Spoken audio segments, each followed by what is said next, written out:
Good morning. So basically, my name is Sneha Sisondia and I belong to Mathura, Uttar Pradesh. So abhi recently, I have been preparing for the banking exams from last 3 years. तो अभी recently अभी मेरे 3 exams clear हुए हैं, IBPS RRB PO। मैंने UP से fill किया था IBPS क्लर्क, जिसमें मुझे पंजाब नेशनल बैंक अलॉट हुई है, तो वो मैंने फर्स्ट प्रेफरेंस ही डाला था, and RRB clerk from UP. तो बेसिकली मैं लास्ट 3 साल से प्रिपरेशन कर रही हूँ। एज़ यू कैन सी, मतलब ये मेरा IBPS क्लर्क का स्कोर कार्ड है, तो आई गॉट 95.25, और जो कट ऑफ था जनरल का for UP it was around 84 point something. तो cut off was 84 point something around this, ऐसे था। तो बेसिकली क्या है कि मतलब अगर आपको प्रिपरेशन स्टार्ट, अगर आप अपने इनिशियल फेज़ में हो, तो मतलब आपको अगर ऐसा लग रहा है कि आप अभी प्रीलिम्स कर लोगे फिर बाद में रिजल्ट आने के बाद मेंस करोगे, तो अभी तो वैसा नहीं है, क्योंकि ऑलमोस्ट बहुत कम टाइम मिलता है। तो आपको डे 1 से प्रीलिम्स के साथ साथ मेंस का भी प्रिपरेशन करना चलेगा, स्पेशली जीए का, क्योंकि वो बाद में इतना बल्क हो जाता है तो फिर वो आपको मतलब माइंड में रिटेन नहीं होगा। तो जैसे आप रीजनिंग है तो स्टार्ट फ्रॉम रीजनिंग, तो आप उसमें मतलब जो मेन होता है पजल्स होते हैं, मतलब कुछ लोगों को लगता है कि हम मिसलेनियस करके स्कोर कर लेंगे, पजल स्किप कर दें। तो मेंस में पजल का वेटेज अराउंड 60% होता है, तो मिसलेनियस से आपका सेक्शनल भी कट ऑफ क्लियर नहीं होगा। एंड फिर मैथ्स का होता है, तो मैथ्स में तो आपको इतना प्रैक्टिस, मतलब मेन जो फोकस होता है it should be on practice only. Currently ये जो है मेरा स्कोर कार्ड है that is of RRB PO mains. तो यहाँ पे RRB PO मेंस का, तो रीजनिंग का आई गॉट 21 मार्क्स, ऑल्दो मैंने 30 मार्क्स का अटैम्प्ट किया था, मे बी नॉर्मलाइजेशन में पता नहीं क्या, तो 21 मार्क्स आए। कंप्यूटर में 9.25, कंप्यूटर में आप मतलब बेसिकली आप एक सर हैं अरोरा एजुकेटर, तो आप उनको फॉलो कर सकते हैं, क्योंकि कंप्यूटर का इतना वेटेज नहीं होता, 20 मार्क्स का आता है तो थोड़ा सा ही होता है, बट एटलीस्ट आपको सेक्शनल तो निकालना ही पड़ेगा। तो उसके लिए आप उनकी जो प्लेलिस्ट है आप वो फॉलो कर लोगे तो that will be more than enough. And next है इंग्लिश। तो इंग्लिश का बच्चों को लगता है, इंग्लिश में आई गॉट 28.75, ओके, इंग्लिश में आई गॉट 28.75। तो जैसे मेरा इंग्लिश स्ट्रॉन्ग सब्जेक्ट है, मेरा बैकग्राउंड भी ICSE बोर्ड से रहा है, तो मेरे इंग्लिश में मार्क्स खिंच जाते हैं। तो इंग्लिश में बेसिकली आपको सबसे ज़्यादा फोकस रीडिंग पे करना पड़ेगा, मतलब आप जितना खुद से रीड करोगे एडिटोरियल या फिर न्यूज़पेपर, मतलब इंग्लिश कोई सब्जेक्ट नहीं होता, लैंग्वेज होती है, तो आप जितना अपने आप खुद से सुनोगे बोलोगे तो वो उतना ज़्यादा आपको रिटेन रहेगी। तो क्योंकि मेंस में इंग्लिश में रीडिंग का बहुत वेटेज होता है, उसके बाद वोकैब का होता है, उसके बाद ग्रामर एंड मिसलेनियस का होता है, तो सबसे ज़्यादा फोकस आपको रीडिंग एंड वोकैब पे ही करना पड़ेगा। Then coming to maths. तो मैथ्स में मतलब मैथ्स में क्या होता है कि मतलब आप जित क्वेश्चंस के साथ अपनी फेमिलैरिटी बनाओ, जितना मतलब आप प्रैक्टिस करोगे तो वो चीज़ आपको हेल्प करेगी। और मेंस में क्या होता है कि आपको क्या क्वेश्चन करना है, उससे क्या क्वेश्चन करना है उससे ज़्यादा ये ज़रूरी होता है कि आपको कौन सा क्वेश्चन स्किप करना है।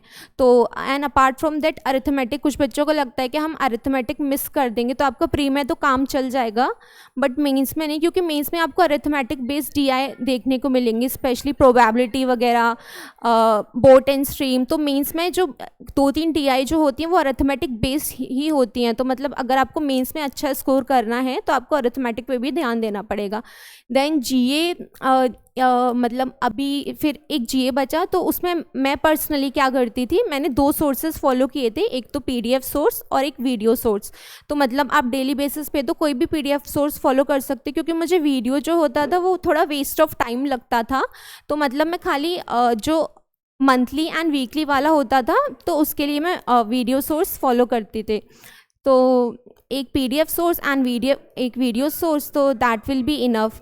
So and this is my scorecard of RRB PO mains. Okay, so this is my final score card जो इंटरव्यू के बाद होता है।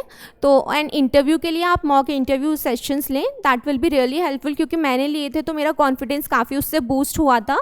एंड मतलब थोड़ा आपको वो जो एग्ज़ाम वाला जो मतलब जो इन्वायरमेंट है तो उसमें भी आपको आदत पड़ेगी। तो आई थिंक मॉक इंटरव्यू के लिए तो अगर आप फर्स्ट फ्रेशर हो तो आपको लेना ही पड़ेगा।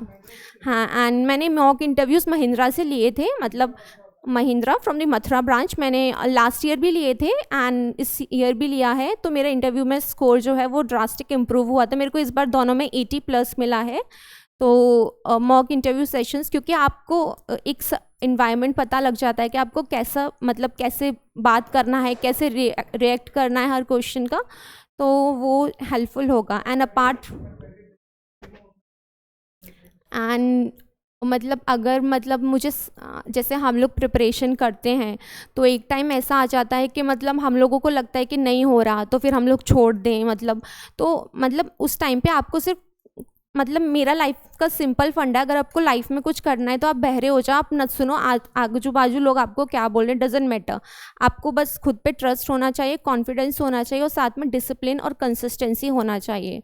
तो ये सारी चीज़ें, एंड क्रेडिट तो ऑब्वियसली फैकल्टी मेंबर्स हैं हमारे महिंद्रा के, एंड मेरे पेरेंट्स हैं, एंड काफ़ी लोगों ने सपोर्ट किया, और क्योंकि हर किसी का अपना अपना कंट्रीब्यूशन होता है हर इंसान की सक्सेस में, तो ऐसे ही रहा है। And to be very honest, अगर मेरा हो सकता है तो फिर तो किसी का भी हो सकता है, तो you should not give up easily. मतलब थोड़ा टाइम लग रहा है, मे बी आपका अभी टाइमिंग नहीं आया होगा, बस आप अपनी एफर्ट्स कंटिन्यू रखो, जब आपका टाइमिंग आएगा उस टाइम पे आपको जो अपना हार्डवर्क है उसका रिजल्ट डेफिनेटली विल गेट। तो that's all, and this is my final scorecard, so you can see it.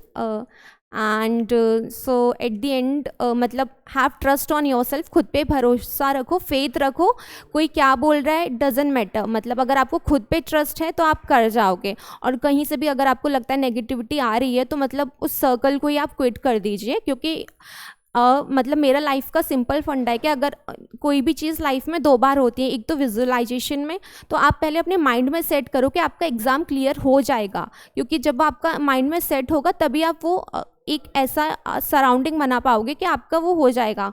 तो सबसे ज़्यादा आपकी मेंटल हेल्थ बहुत ज़्यादा मैटर करती है, तो मतलब आपको मेंटली बहुत स्ट्रांग होना पड़ेगा, तो डेफिनेटली हो जाएगा। मतलब लगता है एक पॉइंट पे कि नहीं हो रहा, बट डेफिनेटली कहीं ना कहीं से यूनिवर्स देख रहा होता है, आपकी एफर्ट्स वेस्ट नहीं जाती, डेफिनेटली हो जाएगा। So thank you.